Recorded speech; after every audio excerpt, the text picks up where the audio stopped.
Beno bisa stimani pati menuti bethaja ka koksu jamongti yakse botol pati moi krengjang samong sitra tanai no romoi krakni sele krak mazarna shanmoti himboto klaika tang salo yakse botol birunia bukhaste habon reshime kaisa khadomong himboto klaijaka asani khadomong himboto ko phaimajaka yakse botol haste komitini adong dipankor sen yakse botol birunia bukhaste ni adong ashish dotto SFI birunia bukhaste komitini tangfa modusudon dotto kasko ripo shanakari kubuni adong ro একটি ঘটনা একটি খুন যখন হয় সরকারের দায়িত্ব police প্রশাসনের দায়িত্ব ওই ধরনের খুনিদের গ্রেফতার করে সমাজে একটি দৃষ্টান্ত ঘোষণা করার জন্য কিন্তু আমরা দুর্ভাগ্যক্রমে শুনলেন কিছুক্ষণ আগে আমাদের যুবনেতার বক্তব্যের মধ্য দিয়ে যে আমাদের রাজ্যের স্বরাষ্ট্র দপ্তর ঘোষণা করেছে এটি একটি স্বাভাবিক মৃত্যু এটি খুন নয় অর্থাৎ একটি সরকারি দপ্তর পুলিশ প্রশাসন পর্যন্ত তারা খুনিদের পক্ষে এই ধরনের একটি ঘটনার সাক্ষী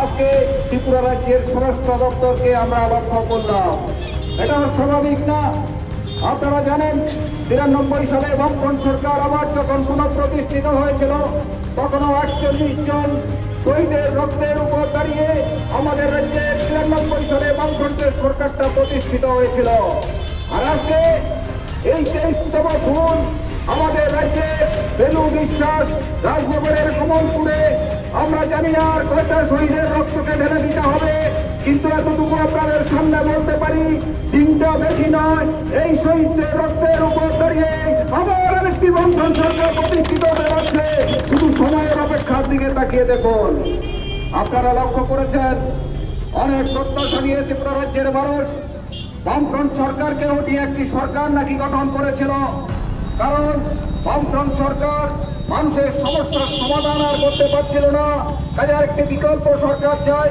যেই সরকারটা মানুষের সামনে আরো বেশি সুযোগ সুবিধা সেখানে এনে দেবে আপনারা দেখেছিলেন অনেকগুলো প্রতিশ্রুতির কথা সেদিন বলেছিলেন সেই প্রতিশ্রুতিগুলো বাস্তবায়নের মধ্য দিয়ে এই বিজেপি সরকার ৭ম বেতন কমিশন থেকে শুরু করে ৫০,০০০ বছরের চাকরি থেকে শুরু করে সব ধরনের সুযোগগুলো সেখানে এনে দেবে কিন্তু ৪ বছর চলে গেল আপনারা কি দেখেছেন এই সময়ের মধ্যে দাঁড়িয়ে একটা প্রতিশ্রুতির কথা বলতে পারবেন এই সরকারটা সেখানে মধ্যে কার্যকর করেছে বিলোনিয়া শহরের এই মানুষ যারা বিলোনিয়া শহরের সকাল থেকে উঠে রাত পর্যন্ত শহরটাতে ঘুরেন আপনারা কি বলতে পারবেন একটা উন্নয়ন আপনারা লক্ষ্য করেছেন যেই উন্নয়নটার কথা বিজেপি সরকার এখানে বলতে পারবে যে আমরা এই ৪ বছরের মধ্যে দাঁড়িয়ে এই ধরনের একটি উন্নয়নের কাজ সেখানের মধ্যে করেছে তাহলে এই ধরনের একটি জুমলাবাদী সরকার আমাদের রাজ্যের ব্যাপারে ক্ষমতার মধ্যে সেখানে রয়েছে আমরা বলছি না যারা বিজেপিকে ভোট দিয়েছিলেন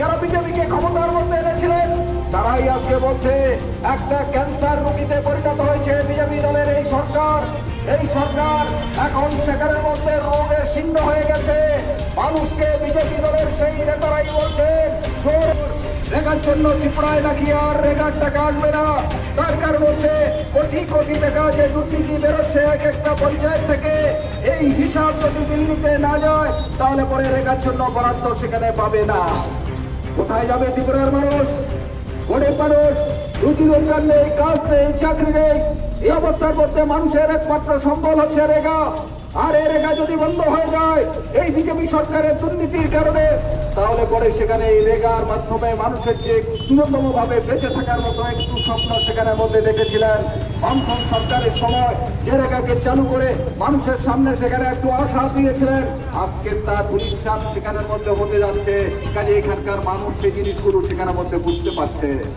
প্রতিশ্রুতি কি ছিল বছরে ৫০,০০০ বেকারের চাকরি সেখানের মধ্যে দেওয়া হবে আপনারা দেখলেন একে কোন একের বিস্তৃতি দিচ্ছেন বিলোনিয়া শহরের কয়টা যুবকের চাকরি হয়েছে কোন দপ্তরে কয়টা চাকরি হয়েছে আপনারা বলতে পারবেন কেউ বলতে পারবেন না অনেক আশা নিয়ে বামফ্রন্ট সরকারের বিরুদ্ধে সেই দিন রাস্তায় নেমেছিলেন বামফ্রন্ট সরকারের বিরুদ্ধে বিসরকার করেছিলেন যেই বামফ্রন্ট সরকার প্রতি মাসে একটা না একটা চাকরির অফার মানুষের বাড়িতে পোস্ট করে দিত হয়তোবা আপনার হয়নি হয়তোবা আরেকজনের হয়নি কিন্তু কারণ না কারোর ঘরে একটা না একটা চাকরি প্রতি মাসে সেখানে মধ্যে সরকারিভাবে সেখানে মধ্যে পৌঁছে গেছে আজকে বলতে পারবেন একটা সরকারি দপ্তরে ইচ্ছা করে হাজার হাজার টাকা খরচা করে ইন্টারভিউ দিয়েছেন প্রতিটা ইন্টারভিউ বাতিল করে দেওয়া হয়েছে একটা নিয়োগ সেখানের মধ্যে করা হয়নি। একটা চুন্নাবাদী সরকার, এই সরকারের বিরুদ্ধে আজকে আমরা নয়, বিজেপির লোকরাই সেখানের মধ্যে, বিজেপির যুবকরাই যে আত্মঘোষণা করছেন, তারাই সেখানের মধ্যে কথা বলছেন। এই ধরনের একটি সরকার সেখানে রয়েছে। আপনারা তো শুনেছিলেন কত বড় বড় প্রতিশ্রুতির কথা। বলেন না আমাদের রাজ্যে বামফ্রন্ট সরকার যে ইটটা শেষবারের মতো গেঁথে গিয়েছিল, তারপরে আর একটা ইটের সরকারটা সেখানে জানতে পেরেছে। আমি বেশি দূর যেতে বলবো না, শুধু বেরোনিয়া শহরটার দিকে তাকান। এই শহরটার মধ্যে আপনি বলুন, এখানে একটা মিউনিসিপালিটি আছে। কতবার মুখ্যমন্ত্রী এসছেন? মানিক সরকার 25 বছরে এতবার বিলোনিয়া আসেননি। এর মধ্যে গত 4 বছরে মুখ্যমন্ত্রী যতবার এসেছেন, তার থেকে 10 গুণ বেশি সময় মুখ্যমন্ত্রী বিলোনিয়া শহরে এসেছেন। উনি হেলিকপ্টারে এসেছেন কি গাড়িতে এসেছেন, আমি সে বিতর্কে যাব না। কিন্তু কয়টা উন্নয়ন একটা বছরে আপনারা কি বলতে পারবেন? মুখ্যমন্ত্রী এসে একটা ঘোষণা দিয়েছিলেন বিলোনিয়ার সামগ্রিক উন্নয়নের জন্য, আর সেই উন্নয়নটা হয়েছে আঙুল দিয়ে দেখাতে পারবেন? না, দেখাতে পারবেন না। বামফ্রন্ট সরকারের সময় শেষ। যেই নাকি সিপিআইএম কে বঙ্গোপসাগরে ফেলে দেবে, এই রাজ্যের লাল ঝান্ডা নিয়ে কথা বলা যাবে না, এই রাজ্যের লাল ঝান্ডা তোলার মতন কোন লোক সেখানে থাকবে না। আমরা সেই দিনে বুঝতে পেরেছিলাম এই রাজ্যের বিজেপির শাসনকাল কেমন চলবে। তাই আমরা দেখতে পেলাম এই জেলার এই শান্তিরবাজার বিভাগে প্রথম সেই জায়গায় রাকেশ দরকে খুন করে এই রাজ্যের ভেতর খুনের সেই দিন শিলান্যাস করেছিল বিজেপি জোট সরকার। আর আজকের মধ্যে দাঁড়িয়ে আপনারা শুনলেন 23তম খুনের সাক্ষী হলো কমলপুরবাসী। সেই জায়গায় যুব মৎস্যজীবী কর্মী বেনু বিশ্বাসের উপর এই ধরনের প্রাণঘাতী হামলা। মানুষ জিজ্ঞেস করছে, বেনু বিশ্বাসের তো কোনো ধরনের শত্রু ছিল না, তাহলে কেন তাকে খুন করা হলো? আমরা বলছি বেনু বিশ্বাসের একটাই ছিল অপরাধ। সেই অপরাধ হচ্ছে সেই জায়গার ভেতরে লাল ঝান্ডাকে আরো কি করে বড় করা যায়, তার জন্য ভূমিকা নিতেন কমরেড বেনু বিশ্বাস।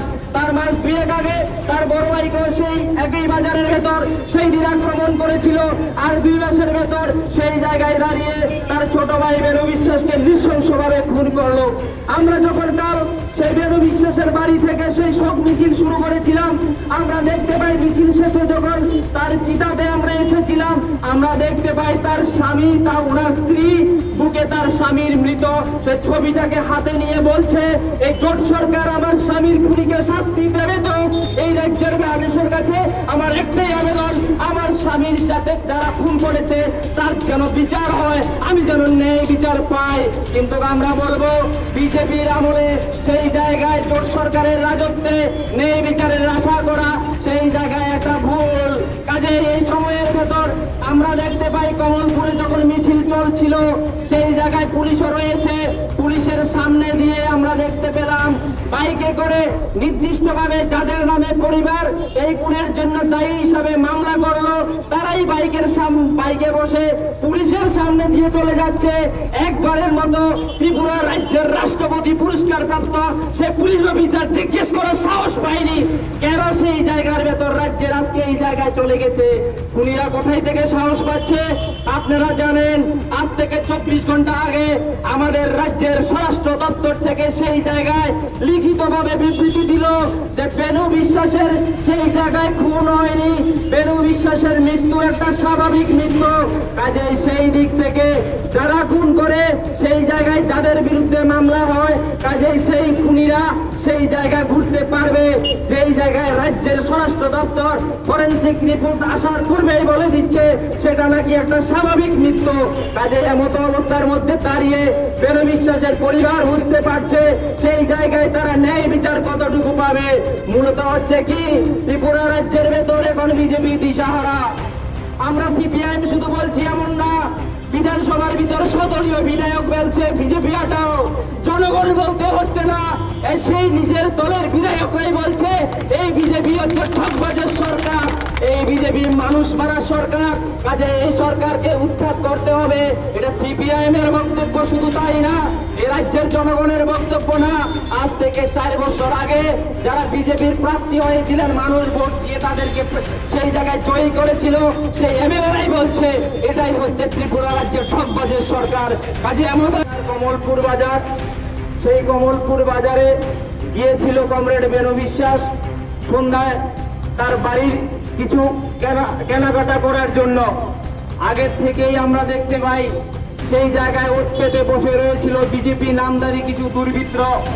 বাজারে ওঠা মাত্রই বলতে শুরু করলো, এখনো তুই সিপিআইএম করিস, তোর এখনো সেই স্বভাব পাল্টাতে পারিসনি। কিছুদিন পূর্বে তোর ভাইকেও আমরা শায়েস্তা করেছিলাম, কিন্তু এই সময়ে দেখতে পাচ্ছি আরো তোরা বেশি পরিমাণে লাল ঝান্ডা অত্র এলাকায় মানুষকে সংঘবদ্ধ করার জন্য ভূমিকা নিচ্ছিস। এই কথা বলেই আমরা দেখতে পেলাম কমলপুর বাজারে তার উপর প্রাণঘাতী হামলা করে তার পরিবার পরিজনের কাছে যখন বাজার থেকে মানুষ গিয়ে বলল যে আপনাদের ঘরের ছেলে বেনু বিশ্বাসের উপর সেখানে আক্রমণ সংঘটিত হচ্ছে, বাজারে কেউ সেখানে ধরছে না, আপনারা অন্ততপক্ষে গিয়ে তাকে বাঁচান। এমন অবস্থা আমরা দেখতে পেলাম তার স্ত্রী, তার বড় ভাইয়ের স্ত্রী সহ বাজারে দৌড়ে গেলেন, হাসপাতালে আনলেন। সেই জায়গায় চিকিৎসক বলল এই জায়গায় তার মৃত্যুবরণ হয়েছে। কাজে এমন একটা অবস্থার ভেতর দাঁড়িয়ে প্রথমে আমরা শহীদ কমরেড বেনু বিশ্বাসের প্রতি শ্রদ্ধা জ্ঞাপন করব, তার পরিবার পরিজনদের প্রতি বিনম্রভাবে আমাদের